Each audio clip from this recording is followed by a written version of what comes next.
Army presents The Big Picture, an official report produced for the armed forces and the American people.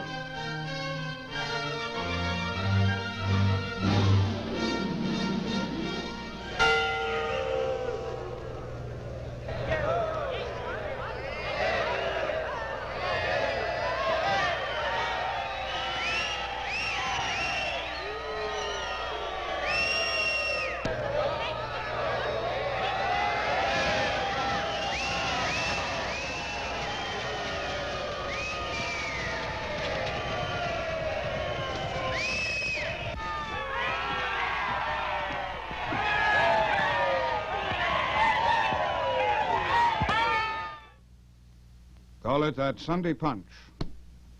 The knockout wallop every fighter tries to develop. With it, he hopes to clinch victory. A valuable purse, a championship title may be at stake. Your United States Army has its knockout punch, too. For its mission is the defense of our nation. And the stakes are greater, much greater.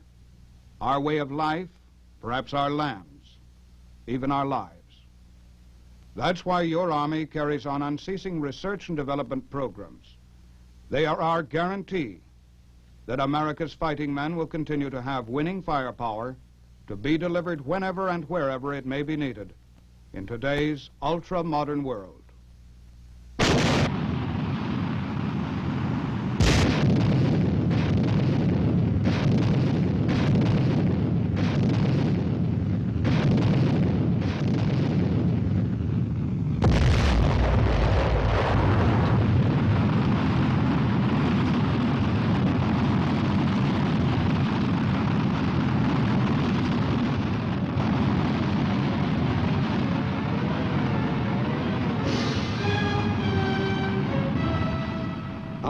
Sunday punch, the United States Army's modern firepower. A far cry from the boxer's punch, and yet there is a link between the two. It is a link that stretches back across the centuries. Back to that cave dweller who discovered that the power of the clenched fist, his first weapon, could be transmitted through rock and club, made more punishing through pointed tip and cutting edge.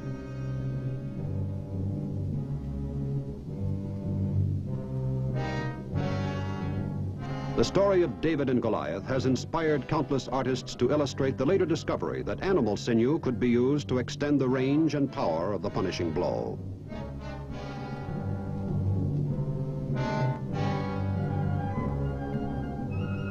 The sling was to be a big step toward firepower. Early devices such as catapult and ballista improved on the idea, hurling rocks greater distances against fortified strongholds. It was during the savage 30 Years' War that the sword and spear began their exit.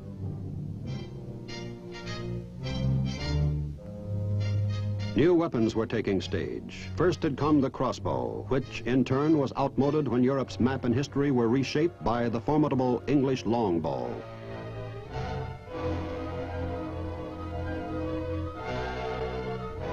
But now, early experiments with gunpowder were ushering in the beginnings of modern artillery. Once tamed, it would be applied to small arms. This, in turn, inspired new inventiveness. Those early pieces required special ammunition.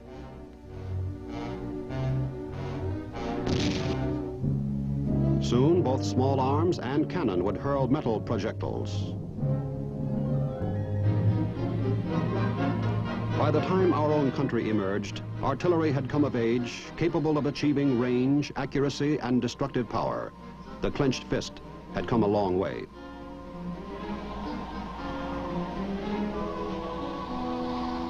Cannons used lead balls loaded at the muzzle and had to be swabbed after firing. Leftover powder grains might ignite and blow up gun and crew.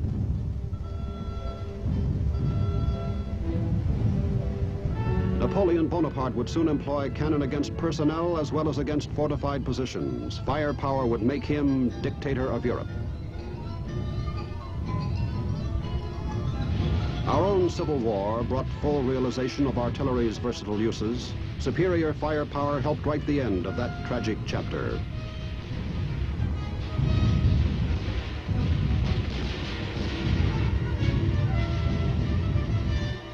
Cannon and small arms both were still loaded at the muzzle, but early efforts toward rapid and continuous fire had made their appearance, and so too experimental breech loaders.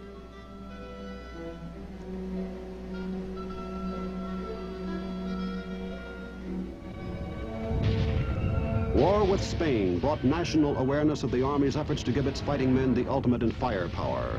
The muzzle loader had disappeared to join catapult and longbow. Modern breech-loading arms were now extending our own clenched fist.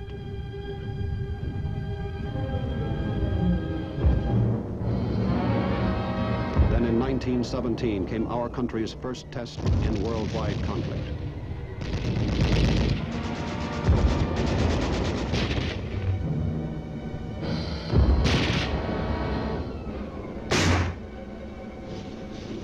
The older weapons, greatly improved, were there for our armies, among them new, heavier tools of war.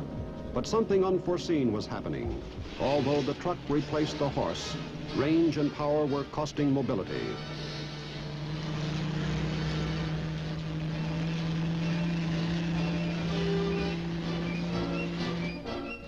The enemy, too, was finding that while he could hurl shells distances never before dreamed of, the giant cannon mounted on flat cars must be restricted to the rails that carried it.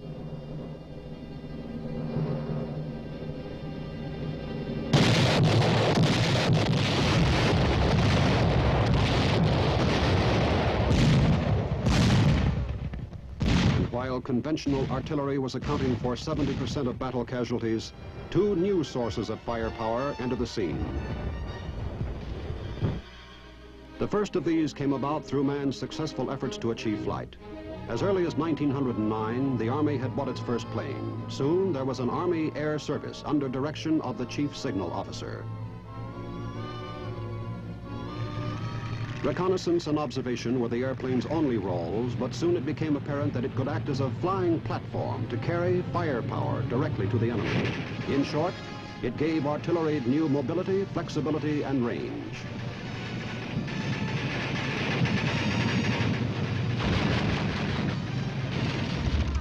The other innovation that was to reshape the techniques of war was the tank. This mobile, armored juggernaut could carry its fire directly to the enemy where his small arms would be ineffectual, then move out of range of retaliatory weapons. That new extension of the clenched fist had its origins in antiquity. Domestication of the horse and invention of the wheel had inspired its possibilities. Ancient Assyria had gained its brief ascendancy through the terrifying, striking force of the first chariots. Centuries later, elephants would give Hannibal the Great the same combination of striking power, armor, mobility, and demoralizing effect.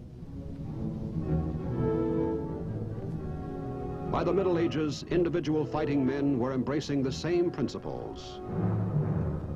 Good for laughs at this late date, a print of the period shows an inventive attempt to utilize them along with multiple weapons.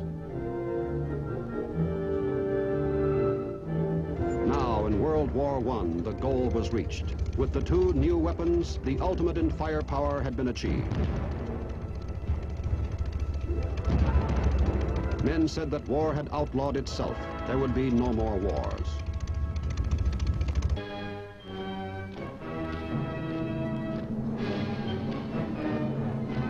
But war did come. And once again, it came to us.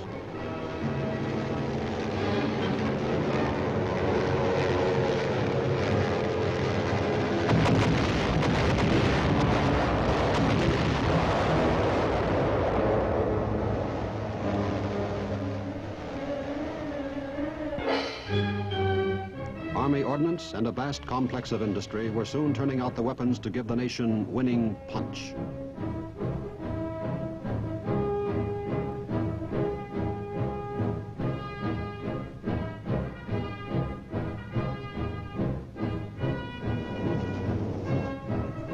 This time, that firepower must operate in a worldwide range of terrains and climates, opposed by varied tactics.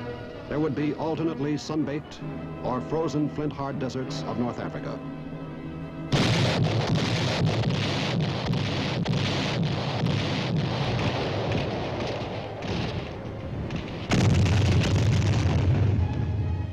would be steamy, jungle-matted battle areas in the east, testing both weapons and the men they served.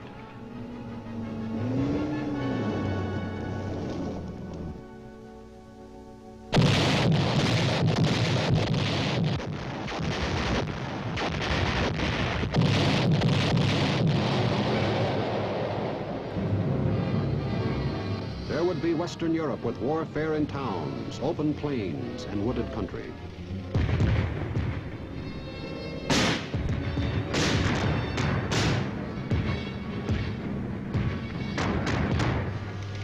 The tank was there, the weapon men had said would outlaw war.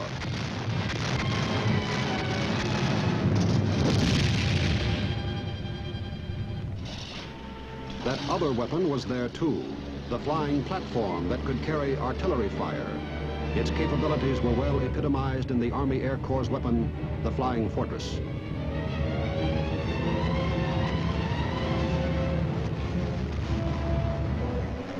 Other Army planes too were mounting weapons in the struggle.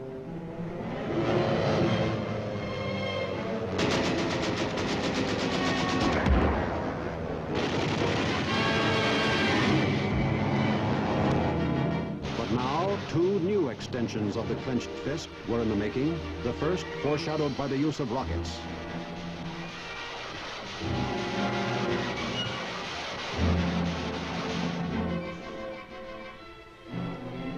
Back in the 13th century, the Chinese had used flaming arrows, as they called them, to repel Mongol invaders. Undoubtedly, they discovered a relationship between the length and speed of flight and the heat generated by their primitive rockets. Highly incendiary, their use became restricted to inflammable targets. A brief popularity in the Western world dwindled as conventional artillery proved its superior capabilities for precision fire.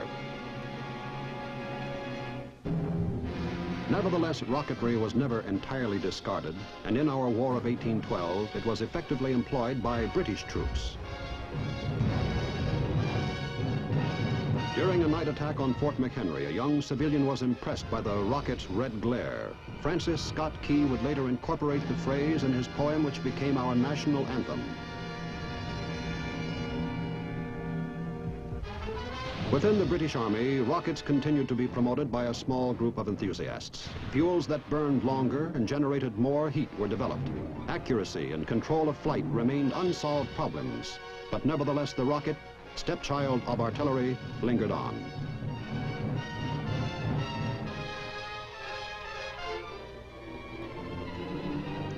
Out of the annals of our war with Mexico in 1846, there is record of our own limited use of rockets. It remained, however, for our own century to solve the basic problems of rocket guidance.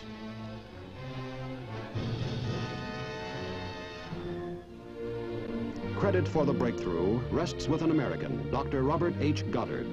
Dr. Goddard's theories, as well as experimental models, were intended primarily for physical research. Nevertheless, he foresaw the military possibilities, and during World War I, had engaged in an Army project for their development.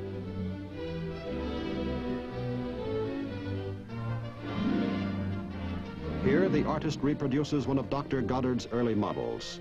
The war's end diminished interest, but the physicist continued his work. His basic principles and formula molded the future. Between the two wars, the growing Nazi war machine took up rocket missilery in earnest.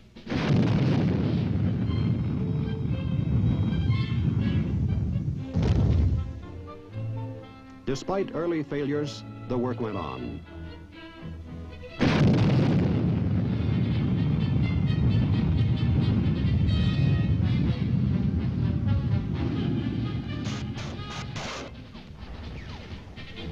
At a later date, with success theirs, German scientists frankly acknowledged their indebtedness to the pioneering of Dr. Goddard. In 1944, the new clenched fist struck. Down from the skies over England, it smashed.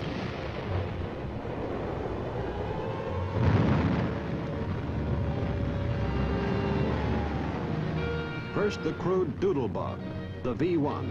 then a perfected rocket with self-contained propellant and built-in guidance system. Bringing unprecedented death and destruction, the V-2 came perilously close to changing the outcome of the war.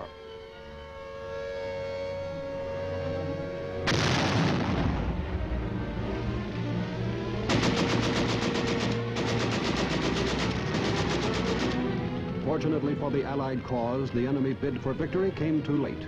With Allied penetration deep into Nazi territory, opposition crumbled. Rocket bases were overrun. The end was in sight.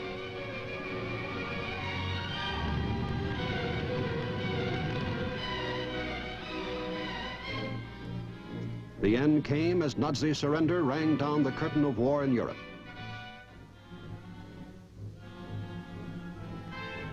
War in the Pacific would continue until our country unloosed its own Sunday punch.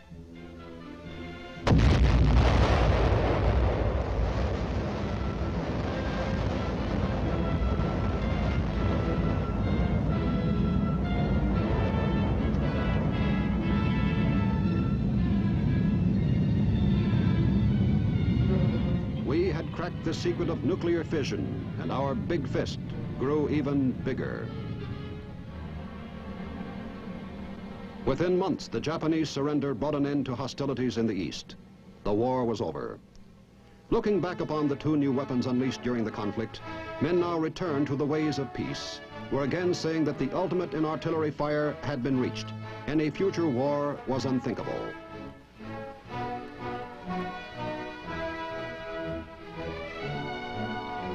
Fortunately for us, the leadership entrusted with our nation's defense may not permit itself such speculation. Within 5 short years of the war's end, Americans were again called upon to serve overseas.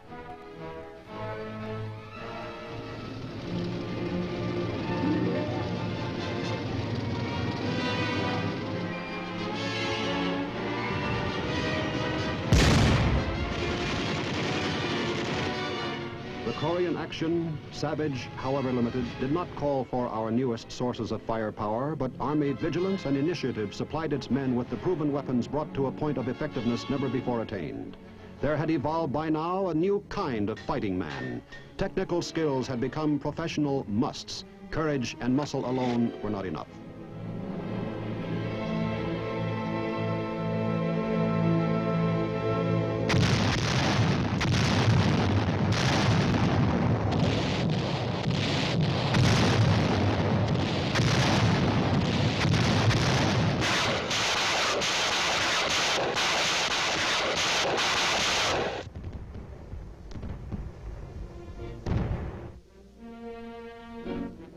The Army had given the nation modern tools of war and the modern soldier to handle them.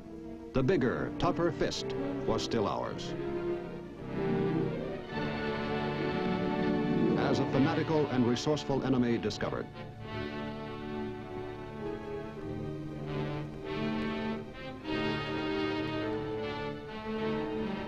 The Korean conflict had ended.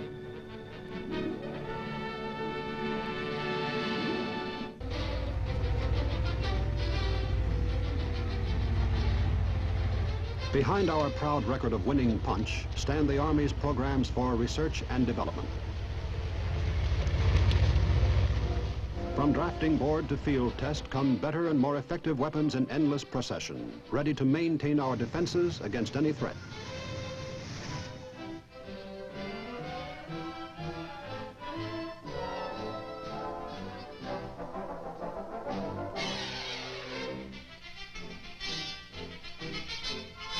Even before the end of World War II, the Army, utilizing captured V-bombs, had initiated its rocket missilery programs.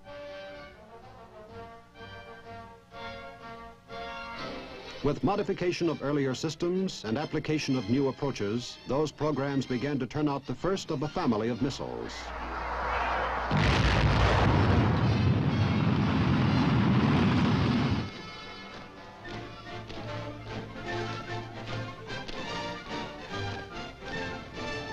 Elsewhere in the world, other nations had embarked upon their own plans for this new artillery, nations whose interests conflict with our own.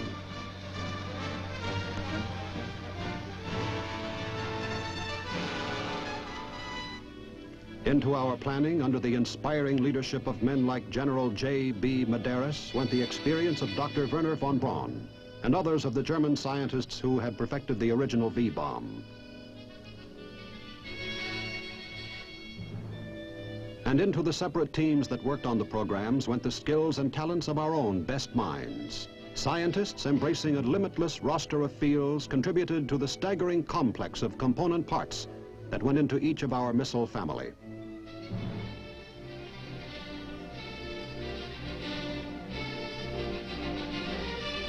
Behind the men and women responsible for that research and planning, the Army marshaled an imposing segment of American industry to make its contribution.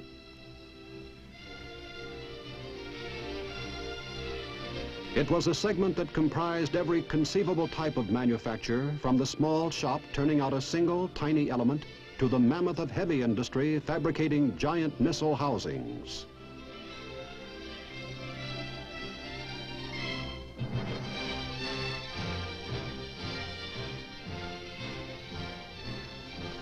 Out of those efforts emerged the giant of our missile family, a mighty first-generation member. It was named for its Redstone Arsenal home site. The 70-foot monster travels at supersonic speed for a range of 200 miles and can carry an atomic warhead if required. With a built-in guidance system, Redstone can follow a preset course to strike its target.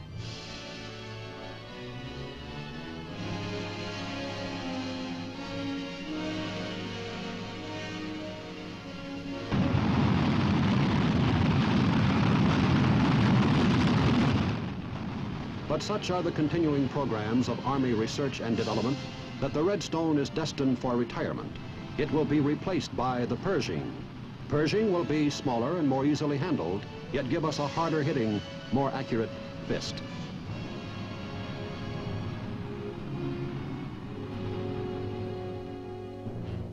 At the other end of the family in size was the Dart. This 5-foot midget was planned for use with infantry and designed for pinpoint accuracy, an accuracy it achieved without doubt.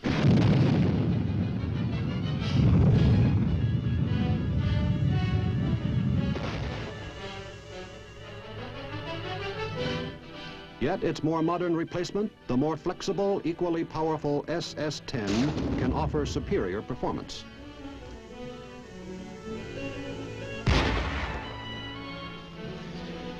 A pioneer among the light heavyweights of that first generation was the Corporal. Operational, it is now in the hands of units overseas. Corporal carries an atomic warhead and can engage targets at ranges as great as 75 miles. The Corporal gives a field army commander the artillery he needs for close-in firepower on the battlefield, yet offers troop support and can destroy targets deep in enemy rear areas.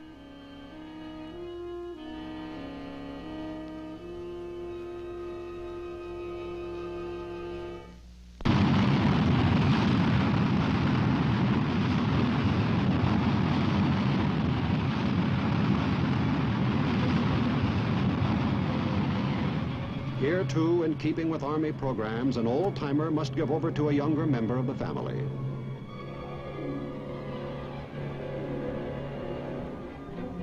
Improvements which make the newcomer superior to the Corporal may account for its name, Sergeant. While many of its characteristics are still guarded secrets, it may nevertheless be noted that this second-generation missile improves on Corporal's range, power, and reliability.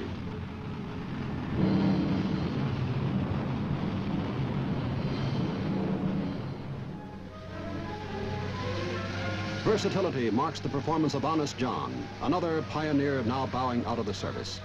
Honest John travels on its own transporter launcher, making it highly mobile and enabling it to move from one point to another to avoid counterfire. Normal artillery crew training with standard fire control techniques simplify its operation. Follow the countdown and watch Honest John take off.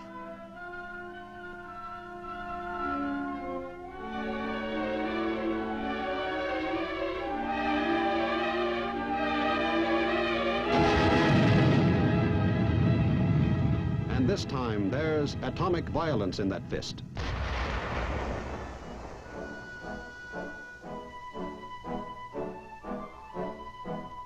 Little John is the improved, smaller brother that takes over upon Honest John's retirement.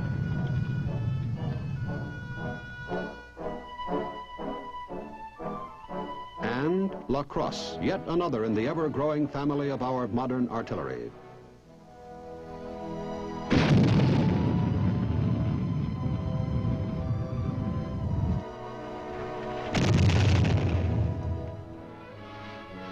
Handling these tools of war calls for a new kind of soldier. The classroom for him is inseparable from the field as a source of training. So too, the shop. Today's soldier must master a range of subjects and a variety of skills unknown to a previous generation of fighting men. For here is our modern fist, our modern striking power.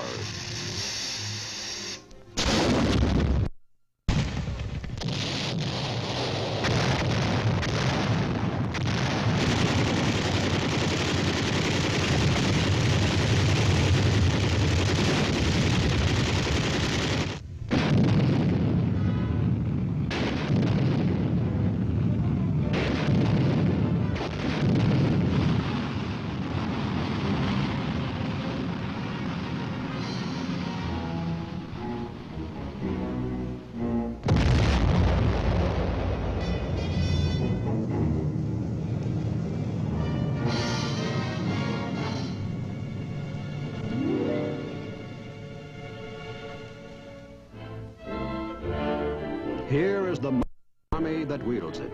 With today's artillery, we have extended the fist distances never before believed possible, given it a striking force that staggers the imagination, an accuracy heretofore inconceivable.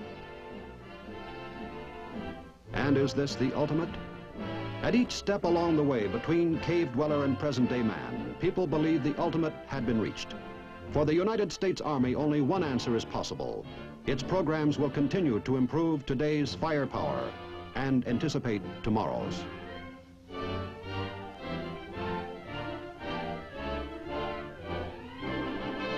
Only in that way can it fulfill its mission, the defense of the nation. Only in that way can it assure itself that whenever and wherever the need arises, our bigger, stronger fist can strike to win.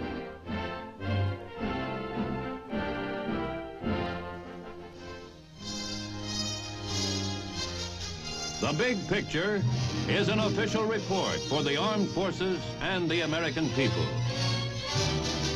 Produced by the Army Pictorial Center.